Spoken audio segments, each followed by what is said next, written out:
Bagi kesejahteraan salah seorang jamaah kita, Muhammad Zarir Muhammad Said,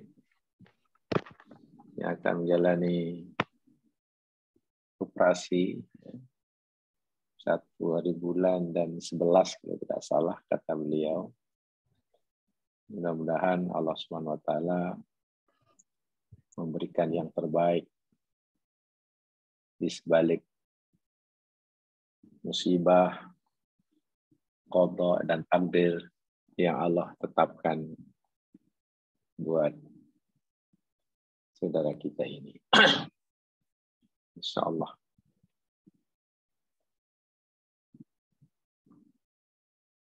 A'udzu billahi minasyaitonir rajim. Bismillahirrahmanirrahim. Allahumma lakal hamdu kulluh wa lakal syukru kulluh. Wa ilaika yurja'ul amru kulluh alaniyatuhu wa sirruh. Allahumma salli ala Muhammad wa ala ali Muhammad. Kama sallaita ala Ibrahim wa ala ali Ibrahim. Wa barik ala Muhammad wa ala ali Muhammad. Kama barakta ala Ibrahim wa ala ali Ibrahim. Innaka Hamidum Majid.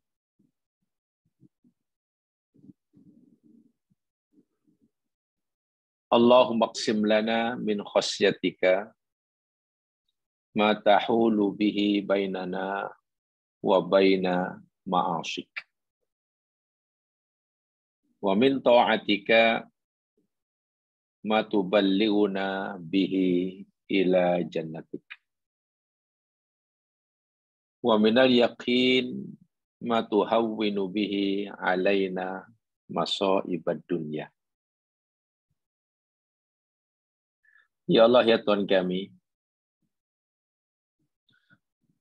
berikanlah kepada kami perasaan takut kepadamu yang dapat menjadi penghalang di antara kami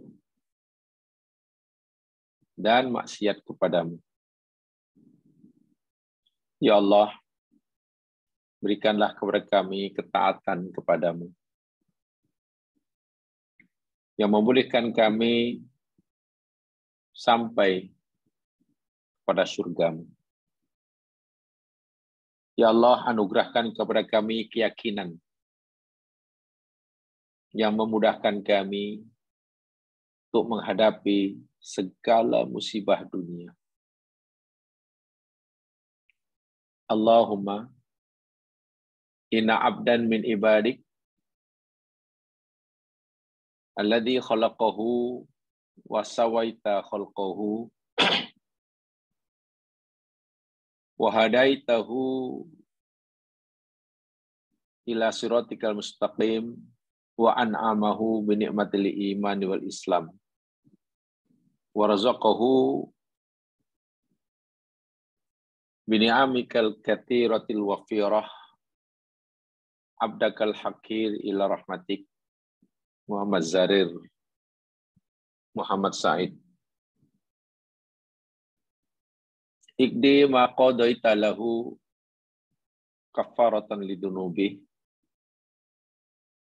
wa rafi'atan lidarajati.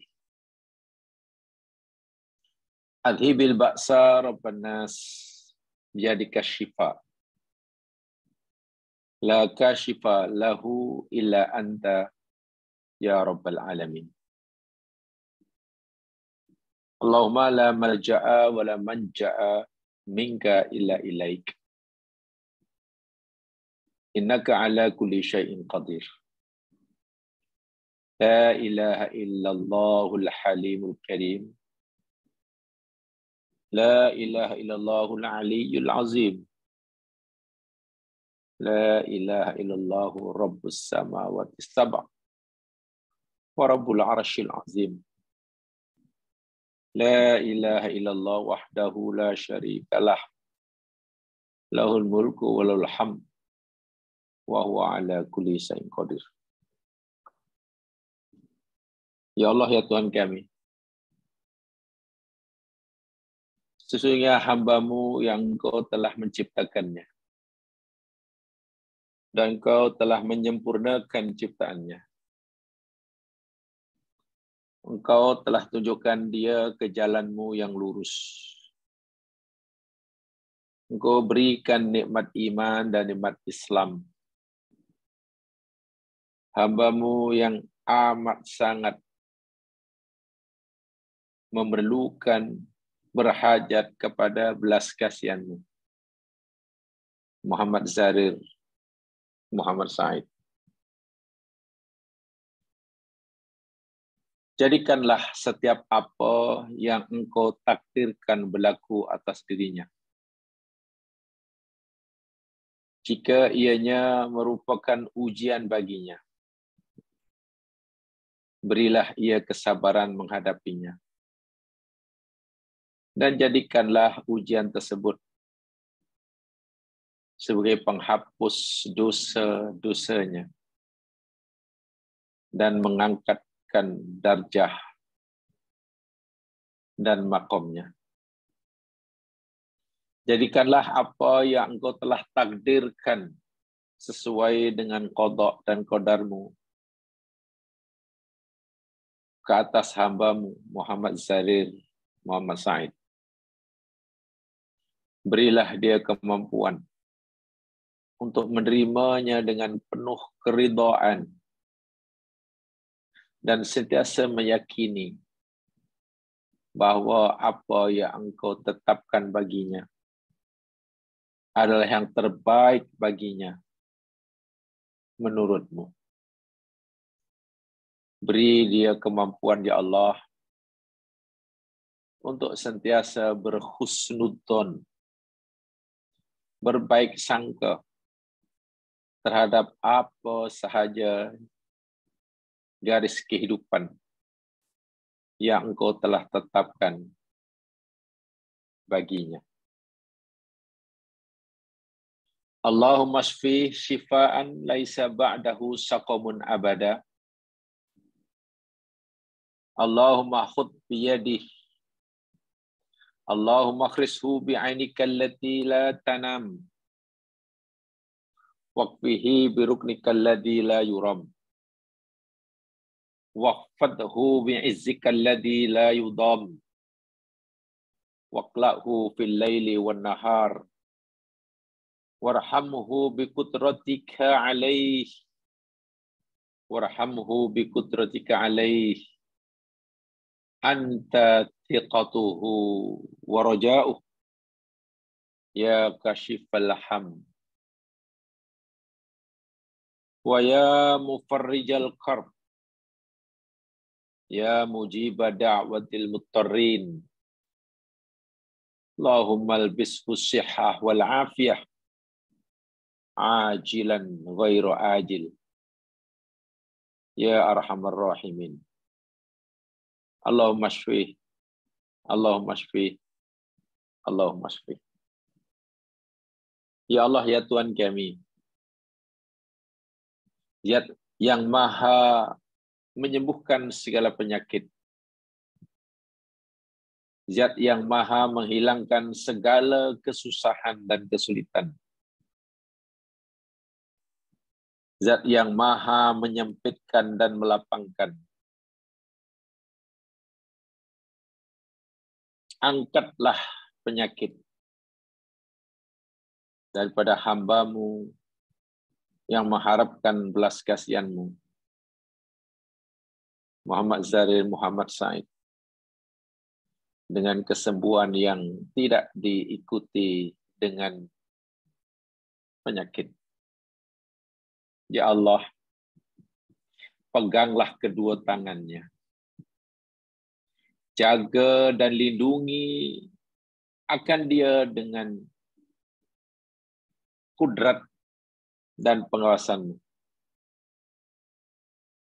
Ya Allah, beri dia ketabahan untuk sentiasa menyerahkan segala urusannya kepadamu. Rahmatilah dia, ya Allah, dengan kudrat-Mu. Rahmatilah dia dengan kudrat-Mu. Ya Allah, Engkau adalah tempat dia berharap. Engkau adalah tempat ia bergantung hidup. Wahai Zat yang maha mengangkat segala kesusahan, menghilangkan segala kesedihan, menyembuhkan segala penyakit. Gantilah kesedihannya dengan kesenangan. Gantilah kesempitannya dengan kelapangan. Gantilah penyakitnya dengan kesehatan. Ya Arhamar Rahimin. Allahumma inna nas'aluka min azimi lutfik wa karamik wa satrikal jamil an tashfiyahu wa tamuddahu bisihhati wal afiyah. La malja'a wa la manja'a minka illa ilaik. Naka ala kulli syai'in qadir. Allahumma bi'adadi man sajada wa syakar. Nas'aluka an tasfiya kulla maridin sifa'an la yughadiru saqama. Wa tu'awwiduhum khairan min kulli lahzatin waja'in wa alam. Allahumma raddi kulla maridin ila ahlihi saliman mu'afan min kulli adan wa darar. Allahumma ya sami'ad du'a. Allahumma ya sami'ad du'a al-abdi idha da'at. Ya safiyal marid biqudratik. Isfihi shifaan la yughadiru saqama. Ilbisbu libasa sihhati wal afiyah. Ya Rabbal Alamin. Allahumma inna nas'aluka bi asma'ikal husna wa sifatikal ula wa bi rahmatikal lati wasi'at kulla syai' antamunna alaihi wa alaina bisifa'il ajil wa alla tad'fina jarhan illa dawaitah wala alaman illa sakantah wala maradan illa safaitah. Allahumma ij'al ma qadaita lana walah kafaratan lidunubina wa dunubih rafi'atan lidarajatina wa darajatih warzuqna warzuqhu husnad dhanna bik innaka antal ghafurur rahim. Allahumma hadha du'a wa mikal istijabah. Istajib du'ana ya mujibad da'awat.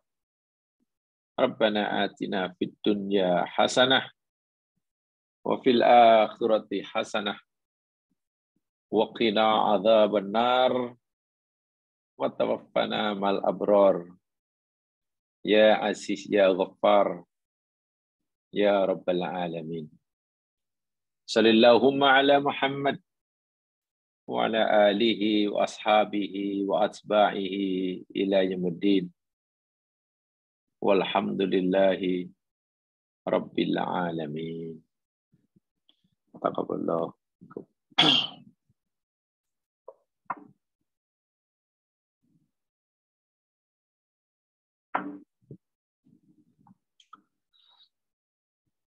Muslimin muslimat, jamaah kuliah Tafakhur Fiddin yang dirahmati Allah sekalian.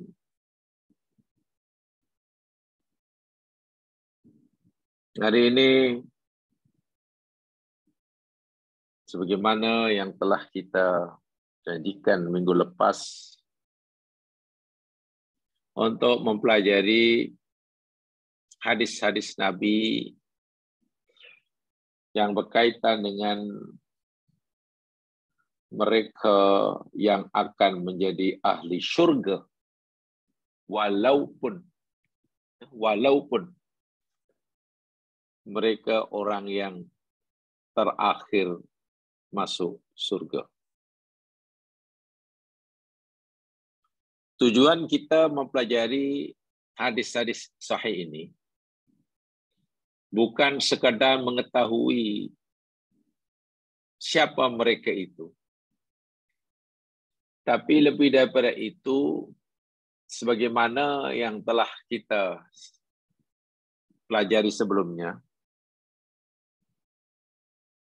bahwa setiap orang mukmin yang pernah mengucapkan 2 kalimah syahadah dengan syarat kalimah syahadah tauhidnya ini tidak terbatal sehingga ia menemui ajalnya, peluang masuk surga itu masih ada. Sungguh pun mungkin dosanya sangat banyak dan berat-berat belaka. Bahkan nanti kita akan lihat, bukan segera dosanya banyak, kebaikan pun tak pernah buat semasa di dunia.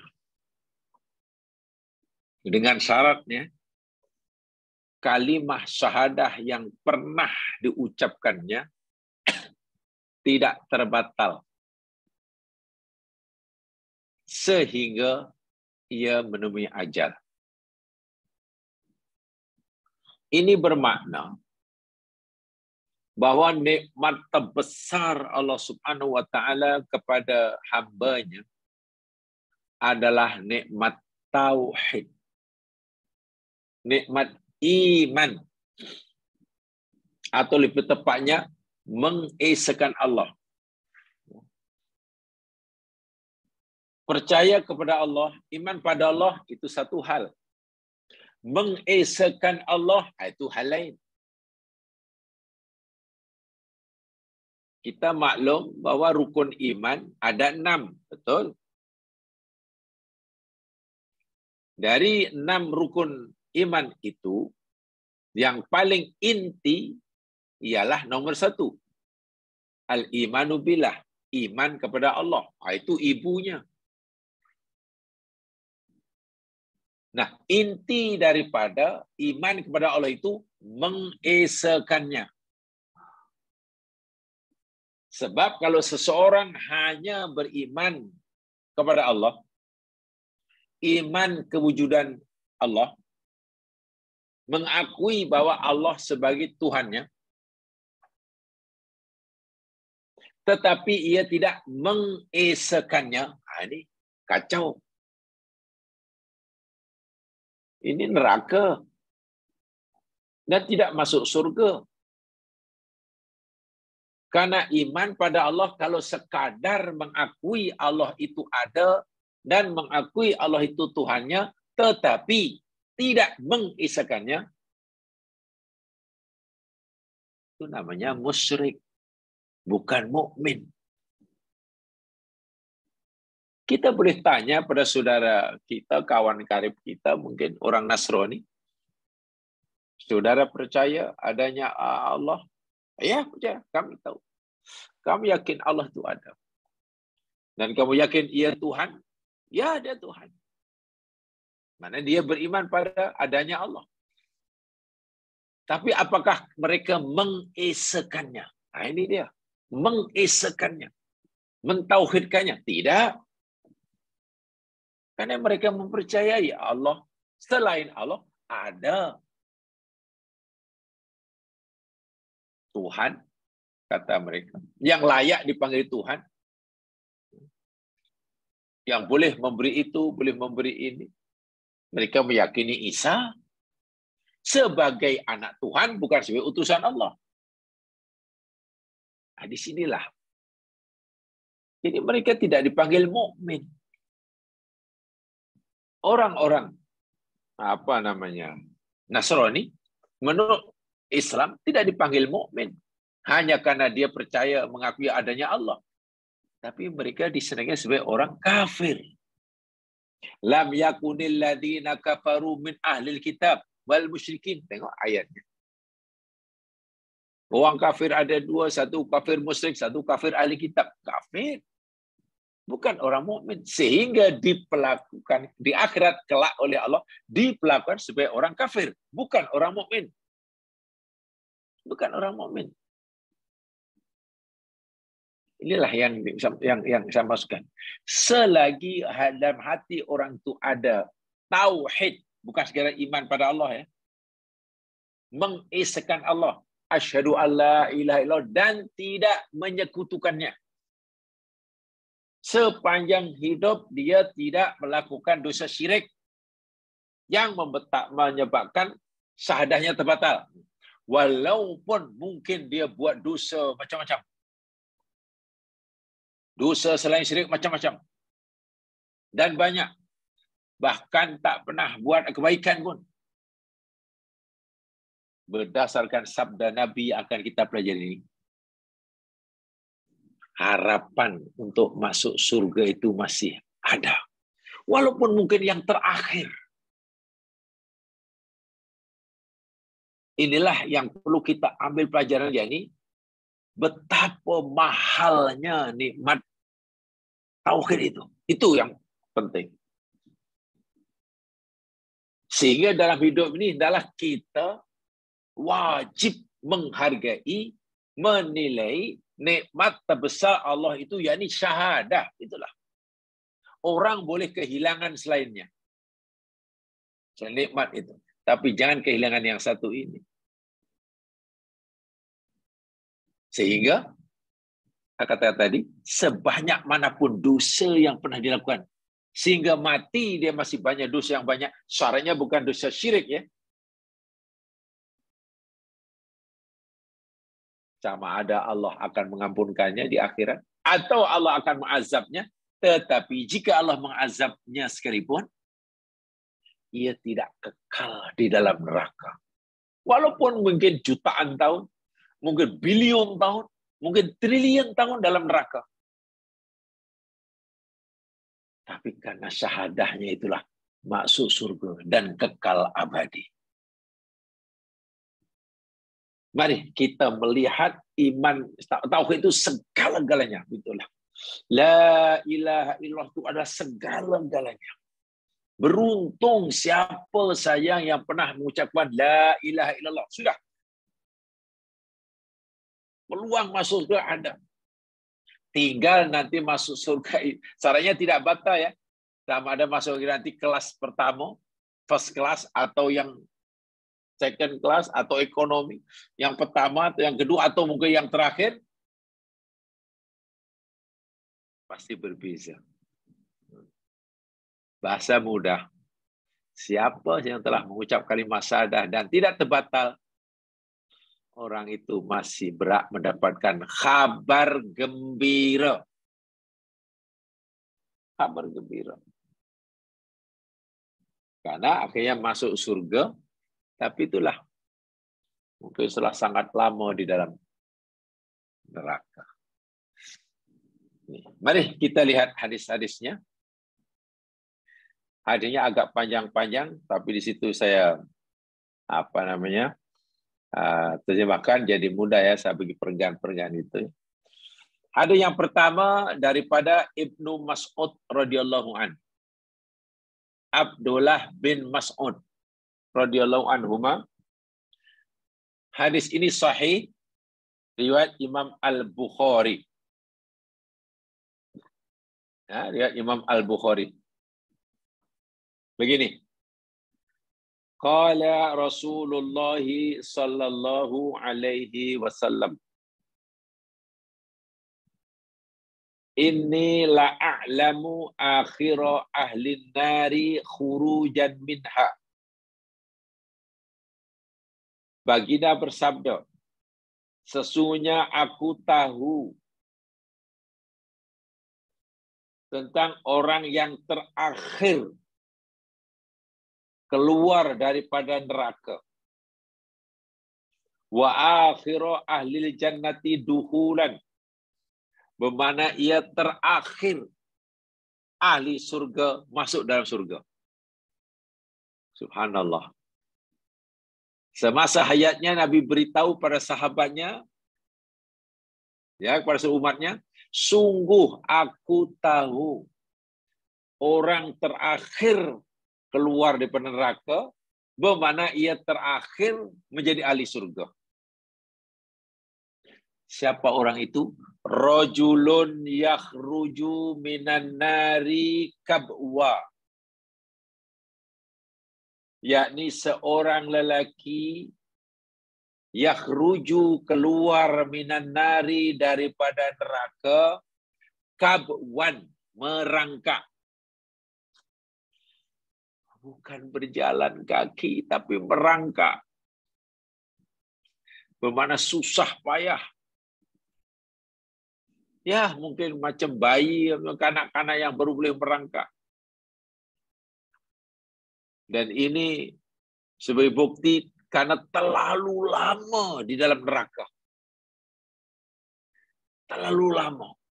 Ingat ya, sehari di akhirat, kata Allah, yaum, satu hari boleh jadi satu hari itu manusia satu saat di sana, sama dengan 1000 tahun di dunia. Kalau 2 hari, 2000 tahun. Kalau 1000 tahun akhirat, darab saja. Kalau 1 bilion tahun di neraka, darab saja lah berapa. Subhanallah. Merangkak keluar dari neraka. Fayaqulullahu, lalu Allah berfirman kepada orang ini, idhab fadkhulil jannah. Pergilah engkau wahai hambaku, lalu masuklah kamu dalam surga. Masya Allah. Pergilah. Teruskan kamu merangkak dan merangkak keluar dari neraka. Merangkak perlahan. Ya, bila merangkak, mana perlahan-lahan lah. Menunjukkan bahwa dosa yang ada pada dirinya, yang menyebabkan neraka membakarnya, makin kurang, makin kurang, makin kurang, makin kurang. Sehingga lama-kelamaan, karena dosa yang ada padanya menyebabkan api neraka membakarnya ini, membolehkan ia melepaskan diri daripada neraka. Tapi sangat perlahan. Merangkak. Karena sebagaimana yang kita maklum,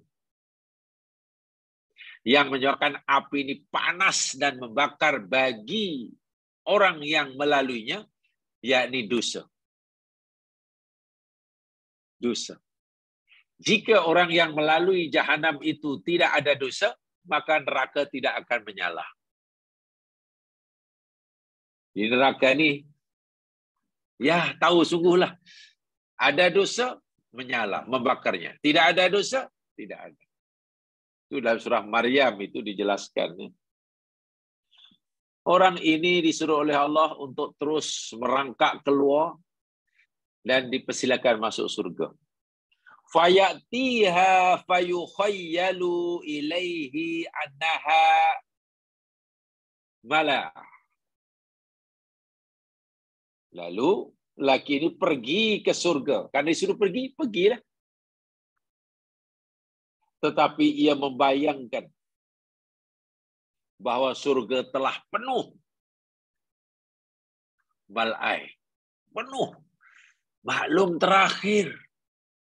Mana Allah suruh kita, aku masuk surga. Tapi surga dah penuh. Fayarji'u. Lalu orang ini kembali. Tak jadi menghentikan perjalanannya. Karena disuruh masuk tapi dah tak ada tempat. Fayaqul, lalu dia berkata, ya Rabb, wajadtuha mal'ai. Ya Allah, wahai Tuhan kami, Engkau suruh aku masuk surga. Tetapi aku dapati surga dah penuh sesak dah. Dah penuh dah. Fayaqul, lalu Allah menjawab, idhab fathul jannah. Sudahlah, aku pergi ke surga dan masuk saja. Fayatiha fayukhayyalu ilaihi annaha mal. Lalu dia cuba pergi ke surga dan ia bayangkan dia dapati surga dah penuh. Kali kedua. Kali kedua ni. Fayaqul, lalu dia berkata, ya Rabb wajadtuhu malak. Wahai Tuhanku, aku dapati surga dah penuh. Kali ketiga, fayaqulu, lalu Allah berfirman, idhab fathul jannah. Ku pergilah. Masuk dalam surga. 3 kali Allah suruh pergi. Orang ini masih jawab, macam mana aku nak masuk? Ya Allah, penuh, penuh, penuh. Kali ketiga Allah kata, pergilah engkau ke surga dan masuklah. Fa inna laka mithla dunya wa asrata amtaliha. Masya Allah. Kerana sesungguhnya engkau akan mendapatkan semisal dunia dan 10 kali ganda. Allahu Akbar. Orang terakhir masuk surga itu akan mendapatkan kawasan seluas dunia dan 10 kali ganda. Au innalaka misla asrati amtali dunya. Allahu Akbar. Engkau akan mendapatkan semisal 10 kali ganda. Sangat luas. Dunia ini sudah luas, jemaah sekalian. Yang terakhir masuk surga bukan hanya mendapatkan kawasan satu negara. Seluas 10 kali ganda alam dunia. Orang ini masih tidak percaya. Fayaqul, lalu dia berkata, taskharu minni. Ya Allah, adakah engkau mempermainkan aku? Adakah engkau ini mengejek aku? Adakah engkau ini memberli aku? Perli namanya, ya Allah. Engkau suruh aku masuk surga, surga aku tengok dah penuh, tapi kau kata, aku nak bagi kamu 10 kali ganda keluasan dunia. Ini perli nampaknya. Engkau mengejek, ya Allah. Engkau mempermainkan, ya Allah. Saat hamba itu kata begitu, autat hakum ini, atau engkau mentertawakan aku, ya Allah. Wa antal malik. Sedangkan engkau ini raja, maharaja. Takkan maharaja mentertawakan, mengejek. Falakot, jamaah sekalian. Falakot ro'aitu Rasulullah SAW dohik. Kata Abdullah bin Mas'ud yang mereka hadis ini, semasa Nabi cerita ini, sungguh aku melihat Rasulullah SAW pun tertawa juga. Hatta badat nawajiduhu. Sehingga nampak gigi geramnya. Ketika Nabi cerita Allah tertawa, kerana hamba ini kata, engkau perli ke Allah. Allah tak ya, tapi Allah malah tertawa. Dan tentang Allah tertawa, kita telah pelajari dalam hadis sebelumnya. Bahkan Arab Badui cukup pandai. Kalau Allah tertawa, maknanya Allah tidak akan mensia-siakan kebaikan hambanya sekecil apapun.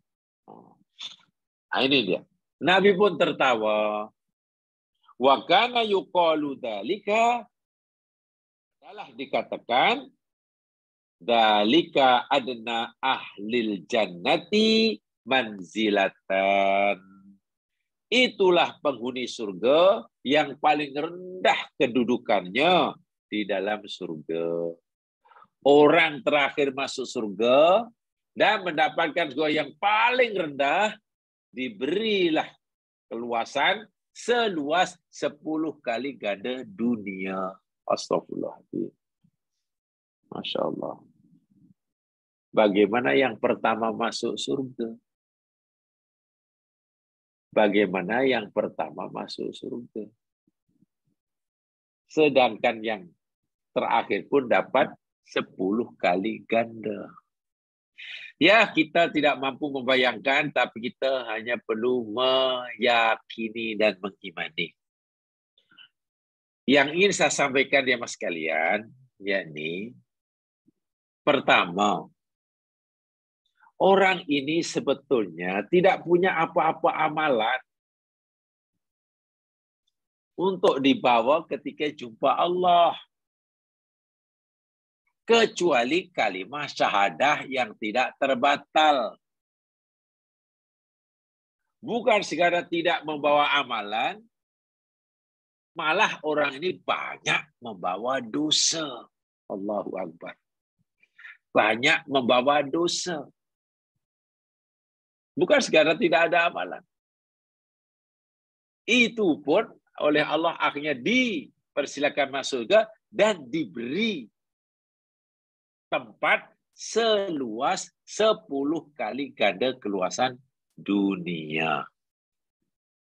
Saya ulangi sekali, ini ya kita perlu yakini, kita tidak perlu membayangkan. Kalaupun kita ingin membayangkannya, mengkajinya, lalu seluas apa itu? Mari kita lihat ayatnya. Mungkin nanti ada yang dapat memahami. Ya. Walaupun mungkin pemahaman kita tidak tepat, tapi tak mengapalah. Coba jamaah lihat di dalam surah Ali Imran.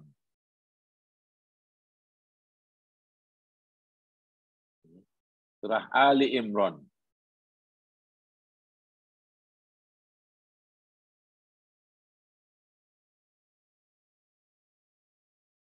Ayat yang ke-133.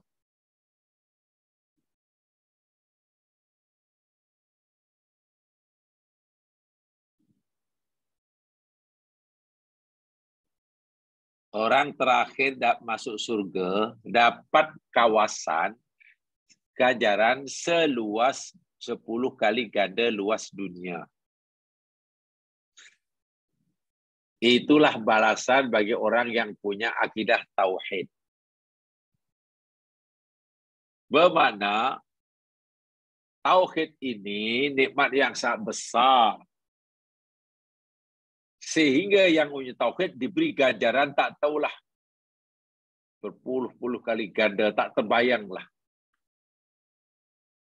Kalaulah orang terakhir pun akan ditempatkan di kawasan seluas 10 kali ganda dunia, lalu seberapa luas surga ini? Baik, lihat ayat ini. 133 Ali Imran. A'udzu billahi minasy syaithanir rajim. Wasari'u ila maghfiratin min rabbikum wa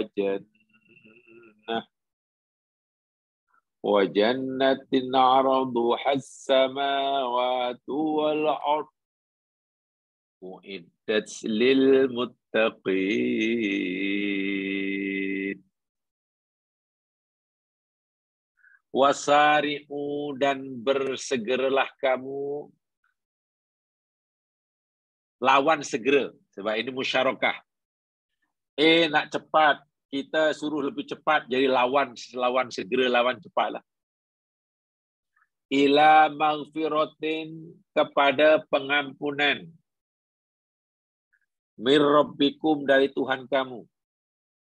Bertaubat mananya. Bertaubat dengan tujuan memohon ampun bagi dosa-dosa ini tidak boleh lambat-lambat, tidak boleh tangguh-tangguh. Mesti cepat, mesti segera.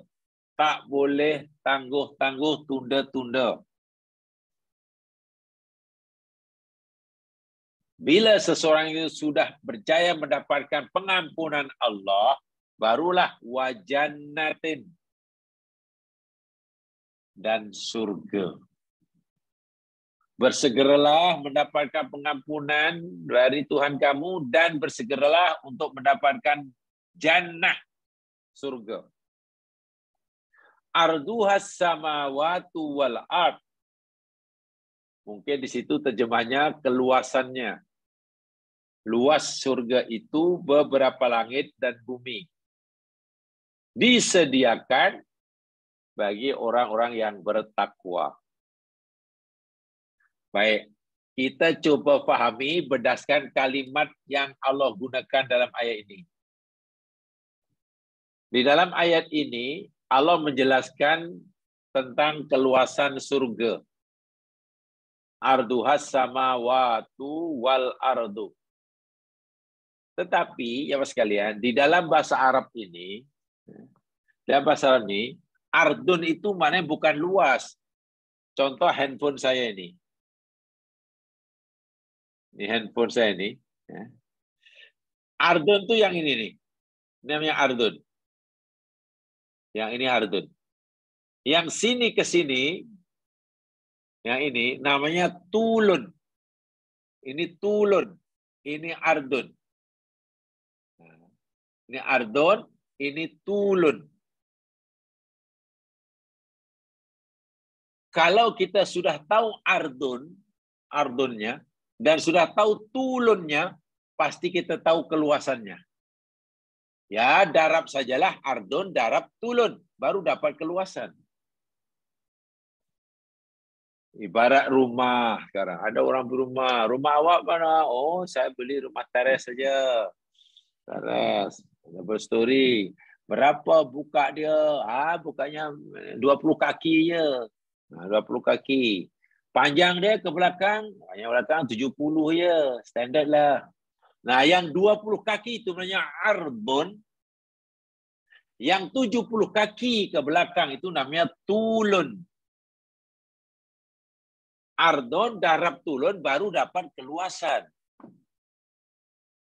Nah, ayat ini Allah cerita tentang ardun jannah, bukan keluasan. Baru cerita tentang ini bukanya. Kalau bukanya sahaja, ardunnya saya seluas beberapa langit dan bumi, lalu berapa panjangnya? Kan susah kan? Kalau kita tak tahu panjangnya, hanya diberitahu ardunnya, macam mana nak cari keluasannya? Masya Allah. Nah, ardunnya saja seluas beberapa langit dan bumi. Langit itu ada 7. Ada 7 lapis langit. Saya pernah menyampaikan kuliah. Ini berdasarkan maklumat yang saya pelajari dahulu dan saya yakini hingga hari ini ya. Kalimat as-sama, sama yang jamaknya samawat di dalam Al-Quran itu mempunyai 2 makna paling tidak. Kalimat sama, jamak dia samawat, dan Al-Quran ini ada 2 erti paling tidak. Yang kita terjemahkan langit lah. Makna yang pertama, sama, makna yang pertama langit dalam erti kata atmosfera bumi. Atmosfera bumi yang semuanya ada 7 lapis. Atmosfera kan ada 7 lapis ya, jemaah sekalian. Itu disebut sama di dalam Al-Quran. Disebut sama. Karena apa? Karena Allah sering kali ya, menyebutkan bahwasanya Allah turunkan hujan. Allah turunkan hujan itu daripada langit. Allah turunkan hujan itu ada daripada langit. Sedangkan kita tahu bahwa turunnya air hujan itu memanglah dari langit. Tapi langit apa? Langit atmosfera bumi. Taklah setinggi manapun.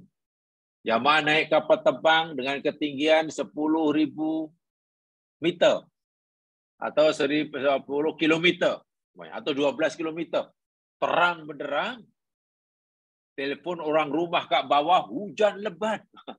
Rupanya hujan itu masih di bawah kita. Tempat di mana hujan, dari mana hujan itu turun, itulah sama. Maknanya atmosfera bumi. Atmosfera bumi.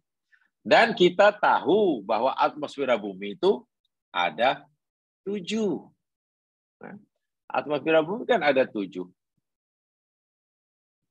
Mulai daripada yang paling dekat hinggalah yang paling jauh. Ada troposfera, kita tahu yang paling dekat.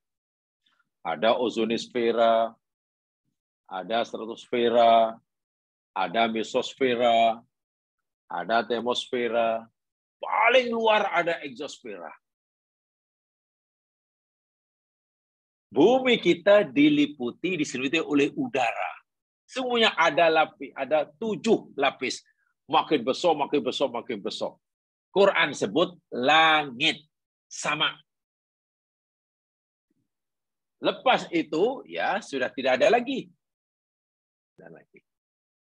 Nah, apakah yang dimaksudkan luas surga itu seluas langit berlangit maksudnya atmosfer bumi? Ya tentu tidaklah. Karena kalau luas surga itu hanya seluas 7 lapis langit yang bermaksud atmosfera, surga sempit. Bulan itu sudah di luar atmosfera bumi. Ya, sudah berada di luar atmosfera bumi. Dan lain sebagainya. Itu makna pertama. Makna langit yang kedua. As-sama makna yang kedua. Yang kami pelajari dahulu, kata pensarah, berdasarkan Al-Quran ini, yakni ruangan yang tidak bertepi, ruang udara yang tidak bertepi, tetapi terhad. Itulah makna langit kedua. Ruang yang tidak bertepi, tetapi terhad. Macam mana tuh tak bertepi, terhad? Sedia maklum, hingga hari ini, belum diketahui di mana tepi langit itu. Baik, saya tunjukkan ayatnya. Supaya kita lebih, saya yakin jemaah boleh memahami dengan baik nih. Sebab ini maklumat Al-Quran.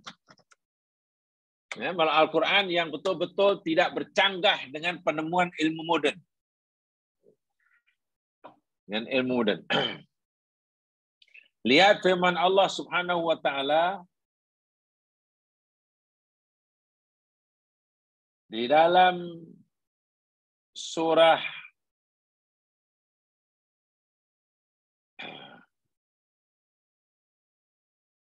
Fussilat.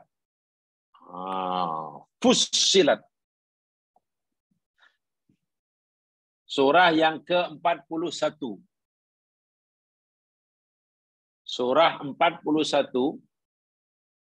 ayat 11. Coba perhati.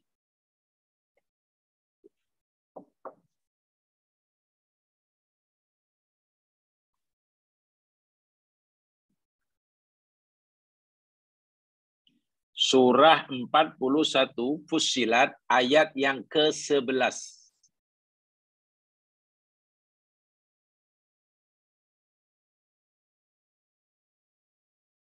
Tsummastawa ila samai wa hiya dukhan.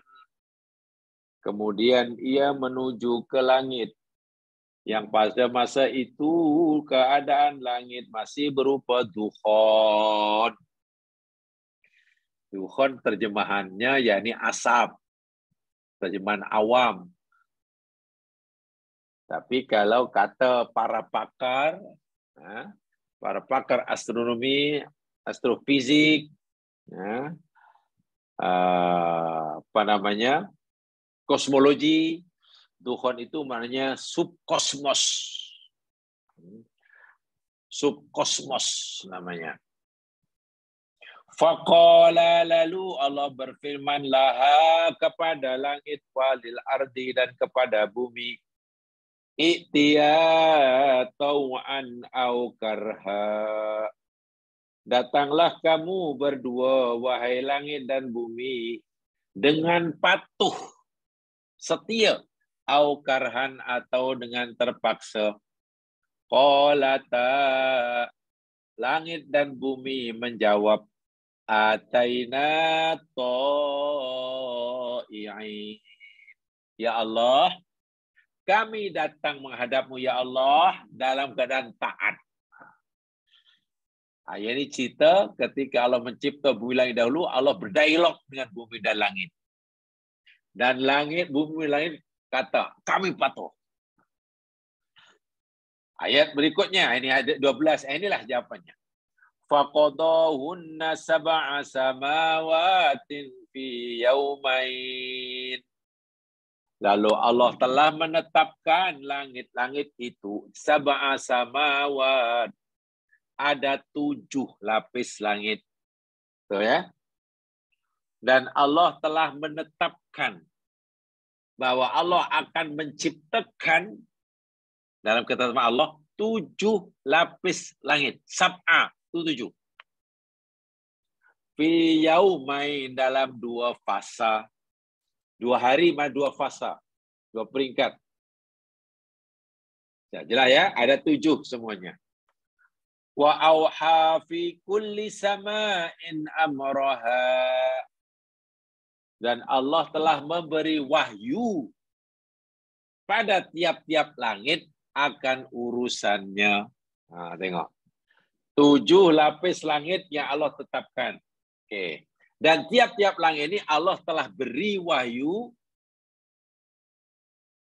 apa yang patut dilakukan. Artinya apa? Setiap langit itu Allah telah tetapkan fungsi masing-masing. Gitu lah. Bukan untuk suka-suka. Ada fungsinya. Langit pertama, apa fungsinya, kedua, itu maksudnya. Karena ini makhluk. Jadi bukan suka-suka. Ya, ada 7. Kemudian, ini menarik nih. Wa zayyana sama'ad dunya bimasabih. Dan kami telah menghias langit yang dekat. As-sama'ad dunya mana langit yang dekat. Bimasabih dengan pelita-pelita. Masabih beli pelita. Kalau dalam bahasa astronomi, bintang.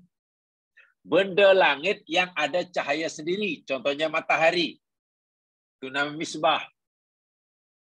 Di alam semesta ini penuh dengan benda-benda langit yang ada cahaya sendiri. Kalau sekadar memantulkan, itu bukan masabih. Jumlahnya tidak terkira. Sebab itu gunakan jamak itu masabih. Mulai pada matahari yang kita punya satu ialah matahari.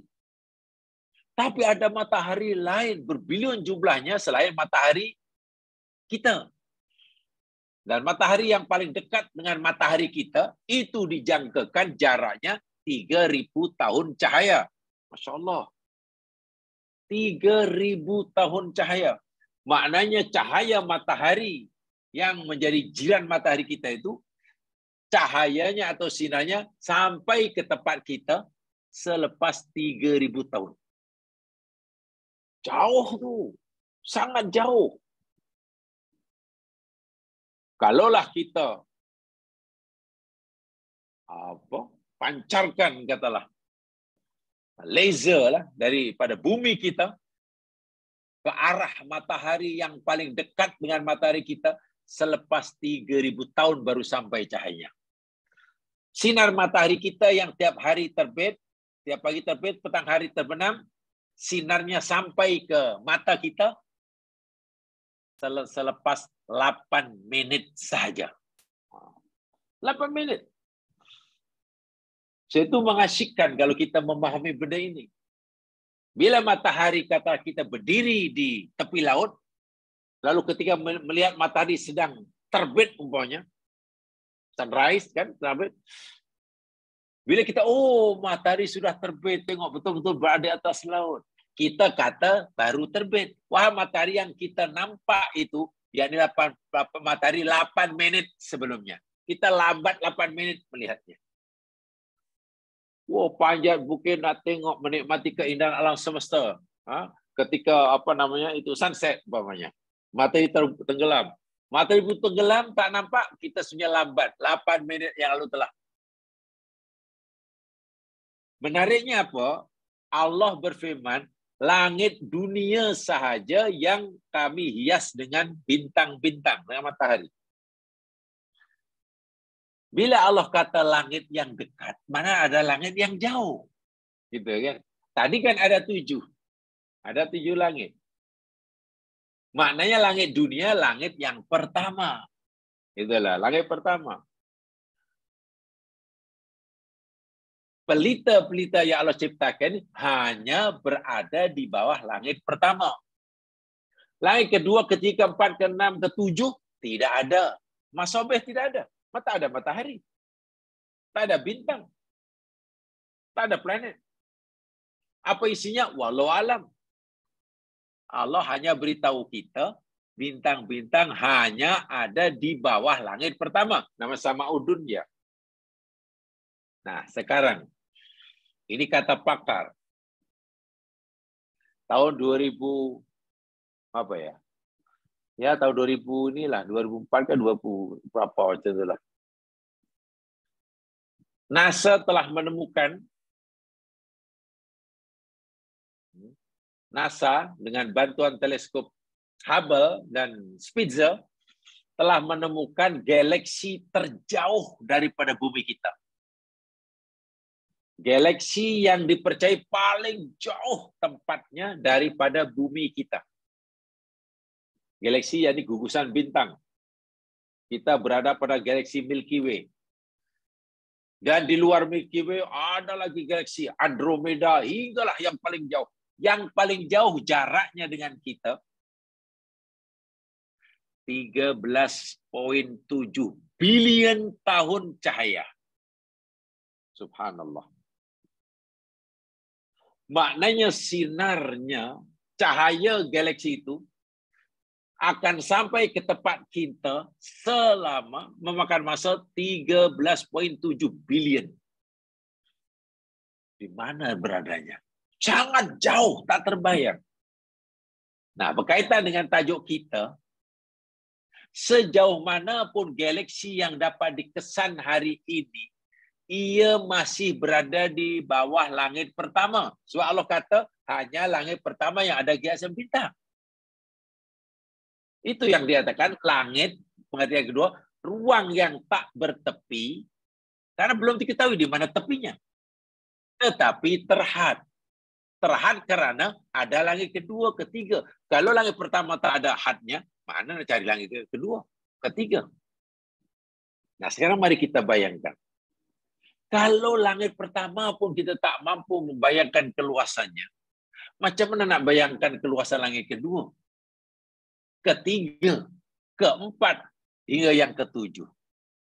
Nah, Allah memberitahu kepada kita, Nabi memberitahu kepada kita, manusia terakhir masuk surga itu akan diberi tempat di surga seluas 7 dunia.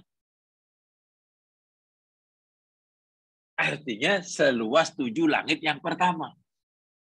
Karena keluasan langit kedua, Masya Allah, tak tahu berapa ribu kali ganda daripada langit pertama. Langit ketiga lebih luas lagi. Langit keenam lagi luas lagi. Ketujuh, jangan bayangkan. Dan Allah kata, ardun itu hanya bidangnya, bukan panjangnya, bukan luasnya. Jadi ibarat handphone saya, yang ini namanya ardun. Ini Allah tak beritahu yang ini nih, panjangnya. Namanya tulun. Kalau hanya diberitahu ardunnya, tulun tak diberitahu, macam mana nak cari keluasannya? Jadi ini, kalau kita fahamilah berdasarkan maklumat yang seperti ini, jemaah sekalian. Maknanya surga ini adalah tempat yang tidak terbayang oleh kita. Bilalah surga dengan nikmat yang besar dan kekal abadi.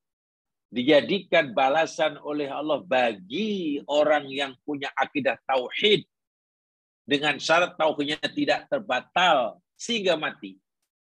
Walaupun dosanya banyak sehingga terpaksa berbilion tahun dalam neraka, maknanya nilai akidah tauhid itu sangat-sangat mahal.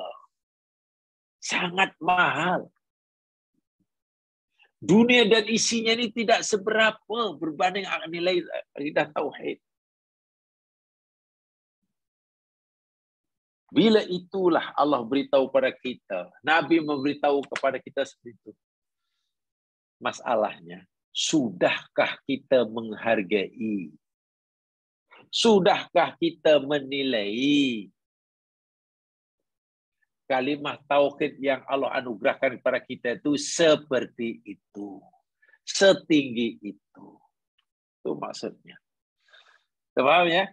Jadi berdasarkan surah Fussilat ayat 12 itu, pengertian langit yakni ruang yang tidak bertepi tapi terhad. Sejauh manapun galaksi yang dapat kita kesan hari ini, yang jaraknya 13,7 bilion tahun cahaya, itu masih berada di bawah langit pertama. Belum langit kedua. Yang Nabi dahulu pernah jelajahi masa Mi'raj itulah jemaah sekalian. Semasa Nabi Mi'raj itu sebenarnya menjelajahi menembusi hingga langit yang ketujuh. Langit pengertian kedua ya, bukan yang pertama. Kalau yang pertama tadi yakni atmosfera bumi. Sebenarnya ada 7 itulah. Yang Allah selalu kata, dan kami turunkan hujan dari langit. Nah, itulah langit atmosfera lah. Ya, hanya udara yang menyeliput itu jadi seliput bumi. Seliput bumi. Baik. Masya Allah. Sangat luas rahmat Allah. Patutlah Nabi memberitahu kita. La yudkhila ahadakum amaluhul jannah. Tidaklah amalan seseorang kamu dapat memasukkannya ke dalam surga. Tak ada. Amal kamu tidak dapat memasukkan kamu dalam surga. Sebanyak manapun. Waktu itu sahabat pun terkejutlah. Kalau kita punya amalan pun tak dapat masuk surga, macam mana? Wala anta ya Rasul, macam mana engkau? Engkau ni Nabi, engkau ni banyak amal. Adakah amal engkau pun tidak dapat masuk dalam surga? La, wala anak. Aku pun. Illa ghamadaniallahu birahmatin wa fadli. Kecuali Allah limpahkan padaku rahmat dan kurnianya. Maknanya masuk surga kerana rahmat Allah. Itulah. Tapi untuk kita mendapat rahmat Allah, kita mesti ada alatnya. Ada syaratnya. Alat untuk jolok rahmat Allah itu namanya amal soleh. Ibarat apa namanya? Rahmat itu buah mangga yang ada di penghujung puncak pokok. Ya, untuk mendapatkannya pakai galah lah. Nah, galah itulah amal soleh. Jadi fungsi amal soleh itu tujuannya untuk menjolok rahmat Allah. Sebab bila orang sudah dapat rahmat Allah, ia akan masuk surga. Tengok, bertuah tak bertuah. Sebab itu adalah ucapan salafus soleh. Ada ucapan salafus soleh begini. Jika Allah Subhanahu wa taala memberitahu kepada ahli neraka. Ini jikalau seandainya ya, kita andaikan. Allah beritahu pada ahli neraka, wahai ahli neraka, kamu akan berada di neraka ini selama 5 triliun tahun. Selepas itu kamu akan masuk surga. Ahli neraka itu masih boleh tersenyum ya sekalian. Ya. Walaupun dalam rangka triliun tahun. Maknanya apa? Karena pasti suatu saat akan keluar. Triliun tahun. Dan masuk surga kekal abadi. Ahli neraka masih tersenyum. Bila diberitahu, kamu dalam neraka selama 5 triliun tahun. Senyum dia. Senyum maknanya bukan puas hati karena disiksa. Siksa itu menyakitkan. Memang sakit. boleh terbakar, pulih semula, terbakar semula. Tetapi tidak kekal. Suatu saat akan keluar dan masuk surga kekal abadi. Walaupun terpaksa 5 triliun tahun dalam neraka. Ini orang yang ada iman. Sebaliknya, jika sekiranya Allah beritahu pada ahli surga, wahai ahli surga, aku tempatkan kamu di dalam surga ini selama 10 triliun tahun. 10 triliun tahun aja. Menangis ahli surga. Walaupun 10 triliun. Kenapa? Karena lama-lama akan berhenti. Kan 10 triliun, sekarang sudah 1, sudah 2, 8, 9. Ya akhirnya keluar daripada surga. Ahli surga menangis jika sekiranya diberitahu dalam surga hanya 10 triliun tahun. Sebenarnya ahli neraka, kamu dalam neraka selama 10 triliun tahun. Senyum dia. Begitulah surga. Dan untuk mendapatkannya, akhirnya walaupun mungkin orang yang terakhir, orang itu mesti punya kalimah syahadah dan tidak terbatal. Ya? Dan tidak terbatal. Baik, itu hadis yang pertama. Orang masuk surga. Allah tidak mensia-siakan amalnya. Walaupun orang itu merasa diejek oleh Allah. Diejek, dipelikihkan. Karena suruh masuk surga, tapi tengok surga penuh sesak. Macam mana nak cari? Rupa-rupanya masih ada tempat yang kosong. 10 kali ganda keluasan dunia. Itu orang terakhir masuk surga. Kita bayangkan macam mana yang kedua, yang pertama masuk surga. Sebab itulah jamaah sekalian, ada yang membayangkan, ada yang memahami begini. Walau alam ini pemahaman ya. Ahli surga ini khasnya, karena di surga ini tempatnya sangat luas, tak terbayang oleh kita hari ini. Maka pergerakan ahli surga pun sangat pantas. Itulah. Di dunia ini, katalah kalau kita disuruh, kita duduklah di tempat. Coba Encik duduk mana? Oh, saya duduk di Shah Alam. Shah Alam. Ada ke kawannya? Tak ada, saya seorang. Bingung kita. Duduk seorang di Shah Alam, takut. Luas sangat. Tak ada apa-apa. Duduk di banglo 2 orang sebesar stadium Shah Alam, itu pun tak boleh. Terlalu luas sangat. Sekarang, habis macam mana orang masuk surga yang terakhir seluas 10 dunia, keluarnya 10 kali ganda dunia. Macam mana nak pergi itu? Nah, sehingga ada pendapat menyatakan ahli surga nanti diberi kemampuan oleh Allah bergerak paling tidak yang paling rendah pergerakan dia, yakni selaju kecepatan kepantasan cahaya. Macam malaikat lah, ringkas kata itu. Macam malaikat pergerakannya. Yang 1 hari bagi malaikat sama dengan 50.000 tahun bagi kita. Tahu ya? Hari di akhirat, sehari di akhirat sama dengan 1000 tahun di dunia. Oke? 1 hari di akhirat sama dengan 1000 tahun di dunia. Itu dalam Al-Quran ada ya. Ayat apa namanya? Ayat yang menyatakan seperti itu. Bahwa 1 hari itu sama dengan 1000 tahun.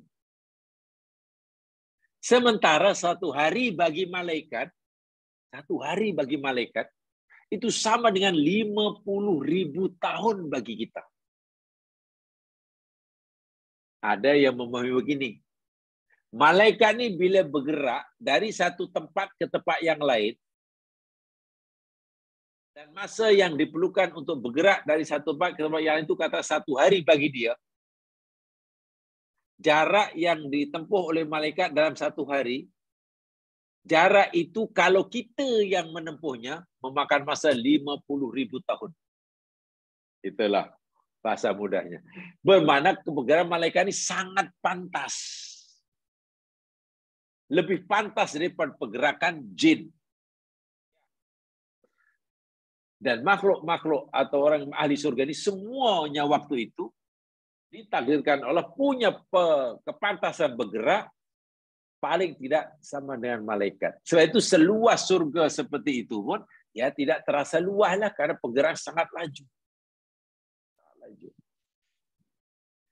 Kalaulah ahli surga kemampuan bergerak macam di dunia, tak maulah bagi kawasan seluas itu.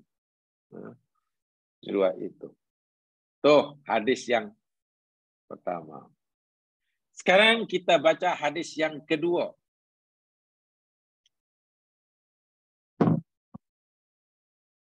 Yang kedua ini agak melucukan.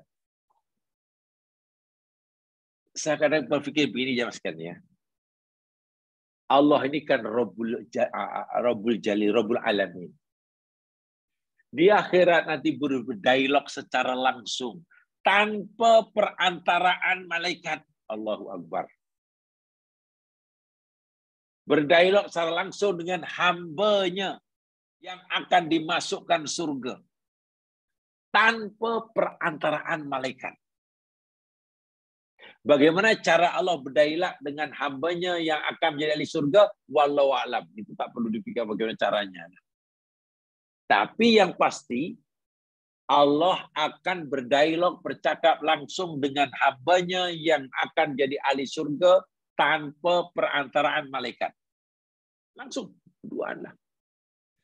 Ini menunjukkan betapa mulianya seseorang yang akan menjadi ahli surga. Kemuliaan itu terbukti bukan hanya kerana mereka di ahli surga dapat nikmat yang banyak, kekal abadi. Bahkan kemuliaan itu kita boleh lihat Allah berkata-kata, bercakap dengannya pun tanpa perantaraan malaikat. Itu luar biasa itu. Kalau bukan manusia mulia tak. Lalu apa yang menyatakan manusia tadi begitu dapat kemuliaan begitu tinggi sekali? Tauhid. Lagi-lagi tauhid. Itu dijaga. Baru-baru ini heboh juga jamaah sekalian ya, dan saya setuju. Ketika baru dipabeli, banyak orang-orang Islam buat majlis itu, tema dia tema Bollywood. Temanya Bollywood. Pakaiannya pun ala Bollywood semuanya. Lalu ditegur, ada seorang dokter India kan, dokter perempuan India, fasih bahasa Melayu, dan banyak berkawan dengan orang Muslim. Dia nasihati. Kami tahu orang Muslim ini sangat menjaga agamanya. Bila pesta Bollywood, kena hati-hati. Kalau hanya sedikit mengikuti budaya, mungkin tidak mengapa. Pakaian India dipakai, mungkin seluarnya yang perempuan itu tidak mengapa lah, pakaian aja itu budaya. Tapi ada kata menghias diri yang bukan budaya tapi agama. Contohnya di titik itulah dibubuh dahi warna apa tu. Itu agama, bukan budaya. Sepatutnya orang Islam, kalau ia pun nak makan ala Bollywood, ya janganlah yang itu ada yang satu rantai yang dijulurkan, yang itu yang cerita ni orang India, jadi bagus ini mengingatkan saudara Muslimnya. Sebab khawatir kata nanti ya, akan menjejaskan akidah kamu, akidah kamu. So itu akidah itu penting. Macam mana diikut? Mana boleh? Di video katalah ada orang Muslim, tengok seronok, tengok katalah orang pakai ketayap macam putu mayam, sikit kepala. Lalu ikut-ikut. Mana boleh? Itu simbol agama, bukan budaya. Tiba-tiba Muslim sukalah pakai ihram warnanya orange. Kan ihram warna orange macam Sami Thailand. Mana boleh? Simbol-simbol agama, yang bukan agama jangan ikuti. Itu boleh menjejaskan akidah. Tapi kalau minat cara pakaian, oh saya ingin pakaian ala Pakistan lah, sila. Saya ingin pakaian ala India, sila. Kata orang India, Muslim pakai sari, baunya sila. Orang Muslim boleh pakai ala India, pakai sari. Ya, tapi kenalah yang patut ditutup boleh. Ini sari sepanjang 10 meter. Perut pun tak tertutup. Ya tak boleh lah. Tak boleh. Itu jadi bagi saya bagus teguran dikatakan pada Dr. India. Saya setuju sekali itu. So adalah iman, ya, akidah. Tidak semua orang Islam ini faham akidah. Suruh belajar tak mau. Tapi mengikut ni nombor satu. Alah, apa salahnya ikut dia? Bukannya mana boleh.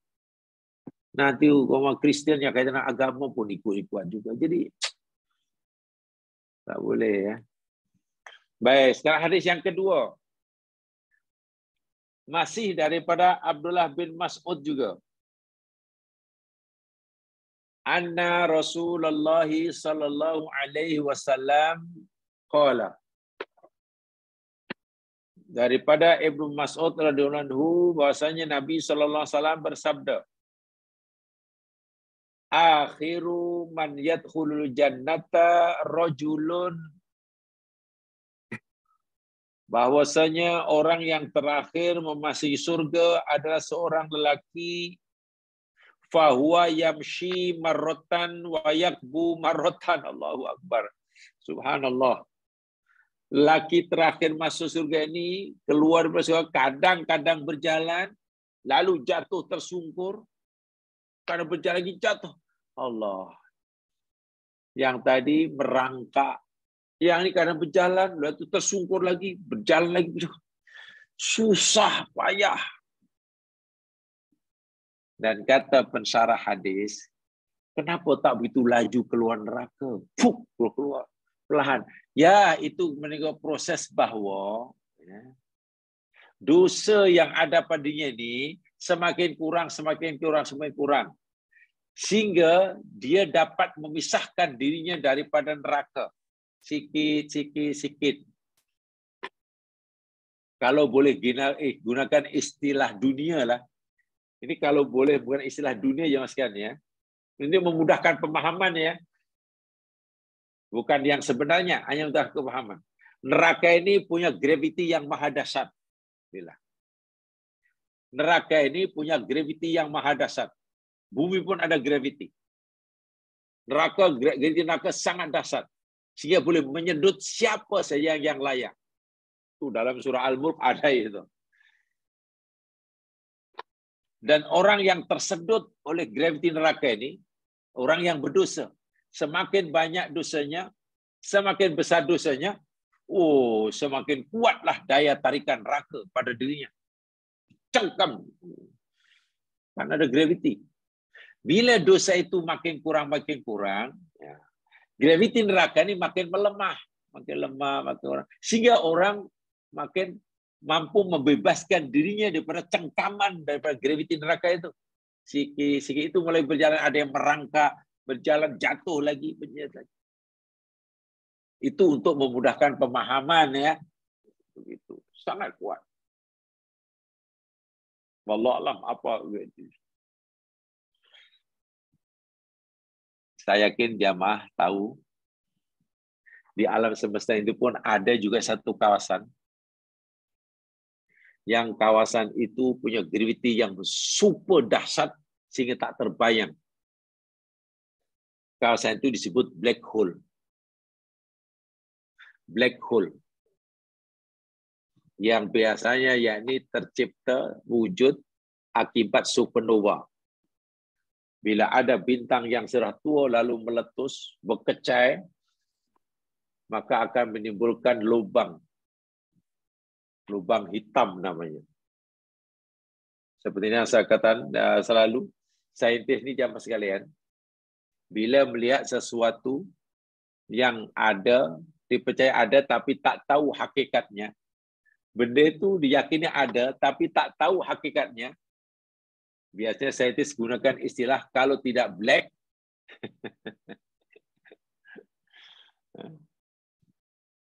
ya sama ada black atau dark, itu ajalah. Kalau tak black, ya dark. Black hole. Kenapa panggil black hole? Ya black kan tak tahu. Benda itu ada, dia tapi tak tahu apa hakikatnya. Panggil black. Atau dark. Energi itu ada.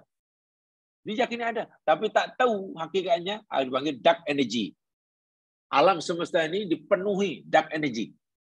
Ya. Sebagian besar, bahkan hampir 90% dark energy. Dan itu tenaga yang maha dahsyat menguasai alam semesta. Nah, macam black hole.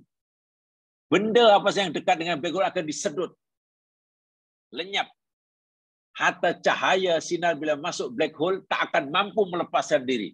So maknanya kekuatan graviti black hole luar biasa dahsyatnya. Cahaya pun tak mampu nak melepaskan dirinya. Itu di dunia pun Allah dah tunjukkan ada ciptaannya yang punya graviti yang maha dahsyat. Nah, kalau untuk memahami ayat dan hadis ini, neraka pun demikian juga punya graviti yang maha dahsyat. Sehingga siapa yang tersedut, semakin banyak dosanya, semakin kuat gravitinya. Bila dosa makin kurang, karena azab, orang itu dapatlah membebaskan dirinya sikit-sikit. Tapi masih ditarik oleh neraka. Oleh situ digambar di sini, berjalan, jatuh lagi, berjalan, jatuh lagi. Tidak dengan laju. Wa tasfa'uhun nar marratan. Subhanallah. Dan kemudian disambar oleh api neraka sesekali. Berjalan, disengat api neraka, jatuh tersungkur, dibakar lagi, bangun lagi, jatuh lagi, berbakar. Begitulah keadaan orang ini dalam proses keluar daripada neraka. Fa'idha jawazaha iltafata ilaiha. Maka apabila dia telah melepasi neraka, dah tak lagi berada neraka, dah di luar neraka, iltafata ilaiha. Orang ini memandang, menoleh ke belakang, tengok neraka di belakangnya. Faqala, lalu dia berkata, Tabarakalladzi najjani minki. Maha suci Allah. Maha suci Allah yang telah menyelamatkan aku daripada engkau. Laqad a'tani Allahu syai'an ma a'tahu ahadan minal awwalina wal akhirin. Demi sesungguhnya Allah telah memberikan kepadaku sesuatu yang tidak pernah dia berikan kepada seorang pun daripada orang dahulu dan orang kemudian. Maknanya apa? Ketika orang ini dah terlepas daripada neraka, ia memuji Allah. Tengok neraka sambil berkata, Maha suci Allah yang telah menyelamatkan diriku daripada kamu, wahai neraka. Sungguh Allah telah memberikan kepada aku sesuatu yang Allah tak pernah berikan pada siapapun orang dahulu dan orang kemudian. Maknanya ia merasa orang yang paling bertuah. Itulah. Tidak ada orang yang lebih bertuah daripada dirinya. Karena apa? Baru saja diselamatkan daripada neraka. Walaupun ketika dia dalam proses membebaskan diri dari neraka sangat-sangat susah. Jatuh, bangun, disambar neraka, jatuh lagi, bangun lagi. Begitulah. Sah lepas baru kata, Alhamdulillah, Maha suci Allah. Karena Allah telah selamatkan aku daripada kamu, wahai neraka. Dan aku yakin keselamatan yang Allah berikan pada aku ini, tak ada orang pun yang Allah berikan sama ada orang dahulu atau orang. Merasa dirinya orang yang paling bertuah. Wahal baru saja keluar dari neraka. Belum masuk surga. Sudah merasa menjadi orang yang paling bertuah. Subhanallah. Di akhirat nanti ada yang begitu. Selepas ia tak lagi di neraka, tapi belum tahu nak pergi ke mana, faturfa'u lahu sajaratun. Lalu Allah timbulkan, Allah pacakkan, tegakkan baginya sebatang pokok. Pokok yang sangat rindang sekali. Lalu orang ini melihat pokok tersebut. Fayaqul, lalu berkata, Ay Rabbi adnini min hadhihi syajarah. Wahai Tuhanku, tolonglah dekatkan diriku kepada pokok itu. Fala astadilla bidhilliha, supaya aku boleh berteduhlah di bawah teduhannya. Wa asrabu min ma'iha, dan supaya aku dapat minum daripada airnya. Dia tergiur, teringin melihat pokok yang rindang, di bawahnya ada air, lalu merayu kepada Allah, mohon agar Allah dekatkan dia dengan pokok tersebut, supaya dapat berlindung, berteduh di bawahnya, dan menikmati airnya. Apa kata Allah? Ini yang saya katakan, mereka ini diajak berdialog secara langsung oleh Allah. Fayaqulullahu azza wa jalla, lalu Allah menjawab, Ya bena Adam, wahai anak Adam, la'alli in a'paitukaha sa'altani ghairuha. Wahai anak Adam, boleh jadi barangkali kalaulah aku berikan apa yang kamu minta, nanti kamu minta yang lain pula. Allah kata begitu. Kamu minta itu, nanti kalau aku palpan, kamu nak minta yang lain pula. Kalau dalam bahasa kasarnya, orang macam awak ni bukan boleh dipercaya. Apa namanya, apa bagi apa, bagi kaki minta peha apa itu, tak ada kisah. Ini dah bagi, nanti minta lagi.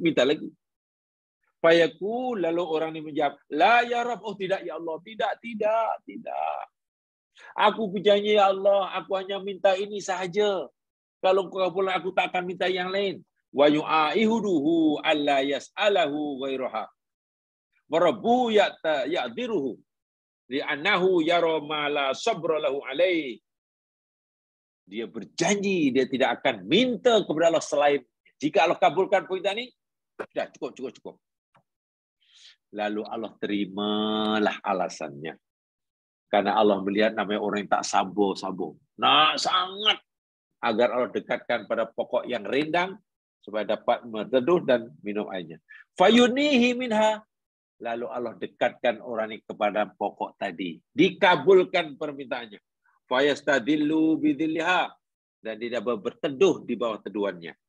Wayasrabu mimaiha. Dan dia dapat meminum daripada airnya. Tak puas. Ditunaikan perintah pertama.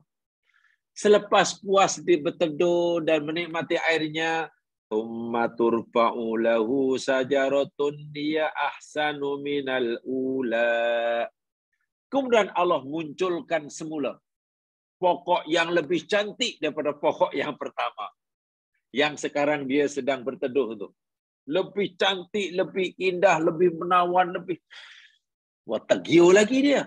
Fayaku, lalu orang ini berkata, Ay Rabbi adnini min hadi li asroba min ma'iha wastil bidiliha la as'aluka ghayra. Wahai Tuhanku, aku mohon kepadamu, tolonglah dekatkan diriku kepada pokok yang satunya itu. Nampaknya dia lebih baik daripada pokok yang ini. Supaya aku dapat berteduh dan menikmati airnya. Ya Allah, kalau kau kabulkan permintaan aku ini, aku tak akan minta yang lainnya. Tengok. Itu yang diucapkan. Ingat ni berlaku di akhirat, Allah bercakap langsung dengan orang ini. Fayaqul, lalu Allah berfirman, Ya bena Adam, alam tu'ahidni alla tas'alani ghairaha. Wahai anak Adam, bukankah engkau telah berjanji bahwa engkau tidak akan lagi meminta pada aku selainnya? Tadi kamu janji.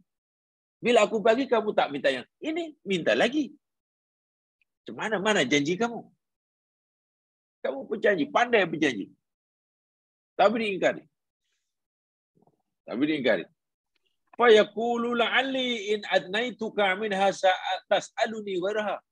Jangan-jangan boleh jadi jika aku kabulkan permintaanmu yang kedua ini, nanti kamu minta lagi permintaan yang lain. Nampaknya kamu ni hambaku yang tak puas. Minta ini, aku bagi ini. Minta lagi, kata dah tak minta lagi. Fayu'aidu ala yas'alahu ghairaha. Lalu dia berjanji bahawa dia tidak akan minta Allah kepada selainnya. Wa rabbu ya'diruhu li'annahu yara ma la sabra lahu alaihi. Dan Allah menerima alasannya. Karena Allah melihat bahawa orang ini sangat-sangat tidak sabar. Fayunihi minha wastadilu bidilha surumaiha. Allah dekatkan orang ini pada pokok kedua yang lebih ringan dan teduh di bawahnya dan menikmati airnya. Akhirnya apa? Tumma turfa'u lahu sajaratun inda babil jannah ya asanul ulayain. Selepas berada di pokok yang kedua, Allah timbulkan, nampakkan lagi pokok yang ketiga.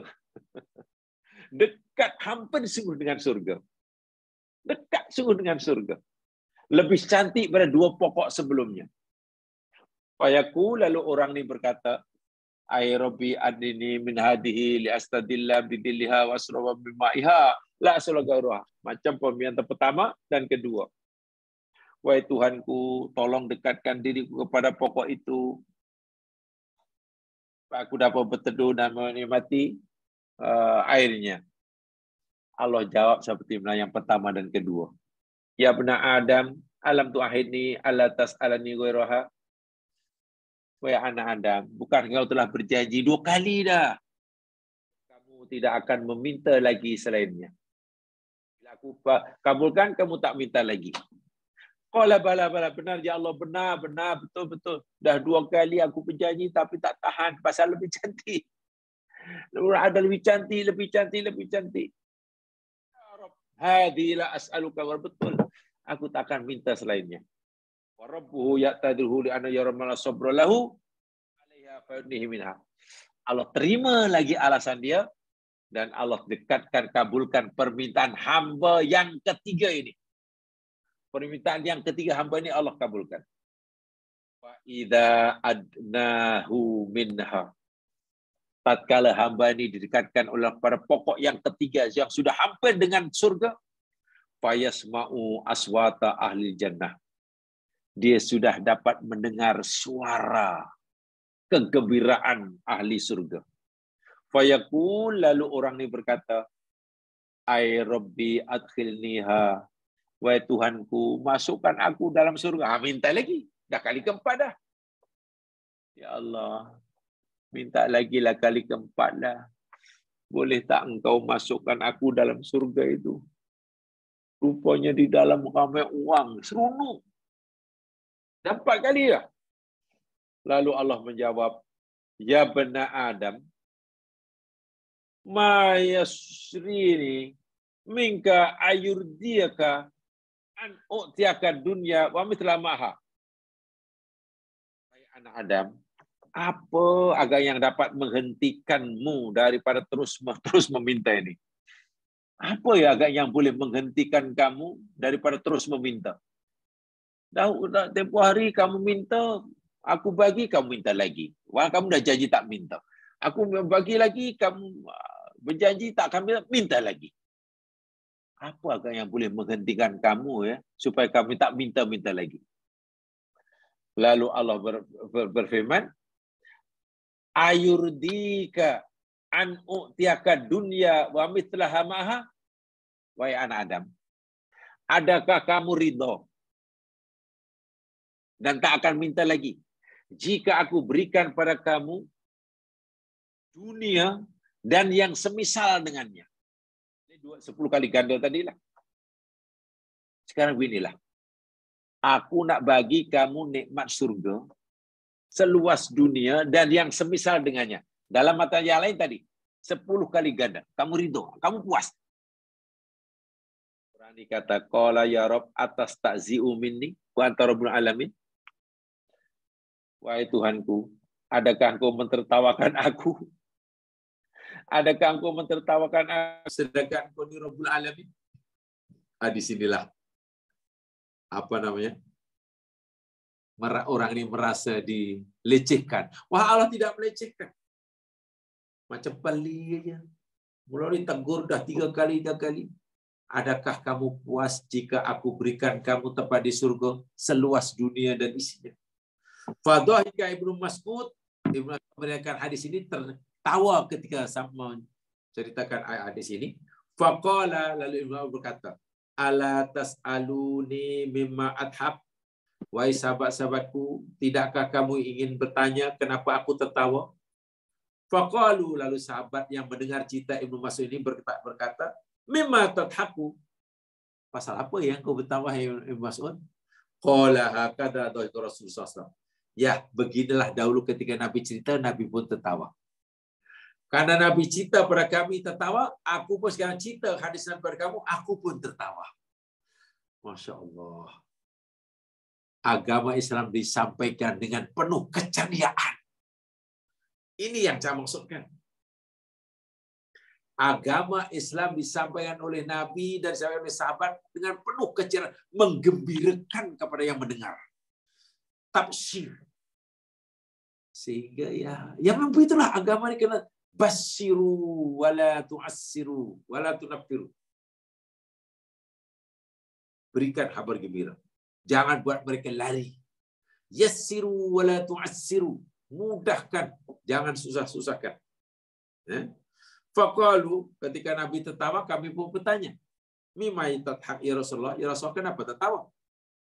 Nabi menjawab, min dhahki rabbil alamin. Ya, aku tertawa karena Allah pun tertawa. Ketika hambanya bertanya padanya, atas tahzi'u minni wa antum alamin. Ketika hambanya yang dipersilakan masuk surga dan diberikan keluasan 10 kali ganda surga, dia berkata kepada Allah, ya Allah, engkau mentertawakan kami ke? Engkau mengejek kami ke?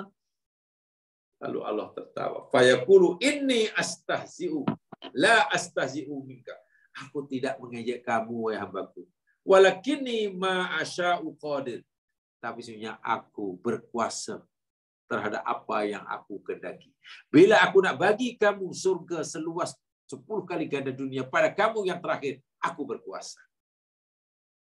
Jamaah sekalian, ini orang terakhir masuk surga. Diperlakukan seperti itu. Dan yang menariknya pula, Nabi menyampaikan peristiwa yang akan datang pada saat dengan tertawa. Ibnu Mas'ud yang menyampaikan pada saat yang pun sambil tertawa. Ini bermakna surga yang memang penuh dengan nikmat itu hendak disampaikan kepada umat Islam dengan penuh keceriaan itulah.